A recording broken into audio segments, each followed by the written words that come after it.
জন্য যে ওনাদের ব্যাপারে আমাদের কি মন্তব্য। রামকৃষ্ণ তো আমাদের নবীর আরো 3000 বছর আগে আসছেন, এখন ওনাদের ব্যাপারে আমাদের কি অবস্থান? ওনারা কি অসুর বা ওই যে বিভিন্নভাবে যে খারাপ শব্দ, ওনারা কি এই মানে অমঙ্গল, অকল্যাণ, অনিষ্ট, বা যেটা আমরা বলি কাফের, এরকম ওনাদের কি মন্তব্য? পরিষ্কার লেখা আছে। এটাও স্পষ্ট আছে যে ওনাদেরকে আবার নবী, প্রফেট বা নবী বলা যাবে কিনা।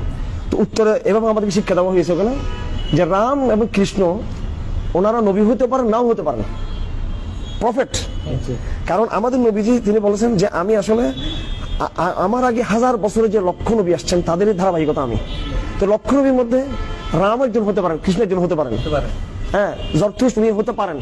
তো বই বলা হচ্ছে সেটা আমাদের নিশ্চয়তা নাই, তবে যেহেতু নবী হতে পারেন, নাও হতে পারেন। বেদ সম্পর্কে বলা আছে এই বেদটা সেম টু কোরআন, আসমান থেকে অবতীর্ণ এমন গ্রন্থ হবার কিছু সম্ভাবনা আছে। সেজন্য আমরা বলবো না যে এগুলো এই সমস্ত ব্যক্তিদের মিথ্যা বা কটূক্তি করা, কটূক্তি দূরের কথা, ওনাদের নিয়ে কোন রকমের সমালোচনা, শুধু সমালোচনা না, অস্বীকার করা যাবে না যে ওনারা আমাদের না, এটা বলা যাবে না। যে হতে পারেন তারা আমাদের নবীজির মতো কি ছিলেন, তারা প্রফেট, তারা ছিলেন।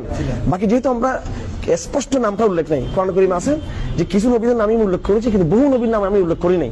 তো যেহেতু বহু নবীর নাম কোরআনে উল্লেখ করা হয়নি, কোরআন তো ছোট গ্রন্থ, এমন ওই উল্লেখ না করেন আমার মধ্যে ওনারাও কি থাকতে পারেন। আর আব্রাহাম ইব্রাহিমকে তো ফাদার অফ নেশন বলা, এখানে আপনারাও মানে সবাই মানে। তো এই ক্ষেত্রে এই বিষয়গুলো